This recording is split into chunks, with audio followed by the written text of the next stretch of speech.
ప్రభునందు ప్రియమైనటువంటి సకల క్రైస్తవులారా, సమస్తమైన వాళ్ళారా, 2026 సంవత్సరంలో శిలువ శ్రమల కాలంలో మనం ఉన్నాం. ఇప్పటికీ మనం దేవుని వాక్యాన్ని ధ్యానించుకుంటూ వస్తున్నాం. మార్చి నెల 14వ తారీఖుకి 22వ రోజుకు చేరుకున్నాం, శనివారం. ఈ ప్రత్యేక సమయంలో దేవుని వాక్యము యోహాను సువార్త 20వ అధ్యాయము 22వ వచనం.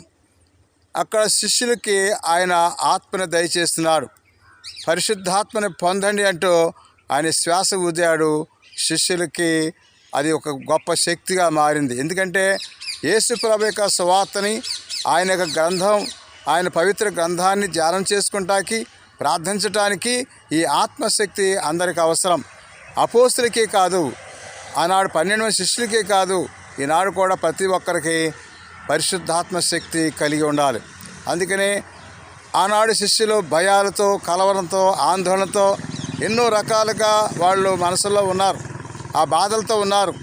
అధైర్యానికి భయాలకి కారణం ఏంటంటే వాళ్ళు ఉన్న ఆ శక్తిని పారదోలటానికి, దైవశక్తిని ఆ ప్రభు అపోస్తులపై ఊదాడు. అలాగే నాడు కూడా మన జీవితంలో ఎన్నో కష్టాలు, కన్నీరు, దుఃఖం, బాధ, ఎన్నో రకాల వేదనలు మన చుట్టూ కమ్ముకొని ఉంటాయి.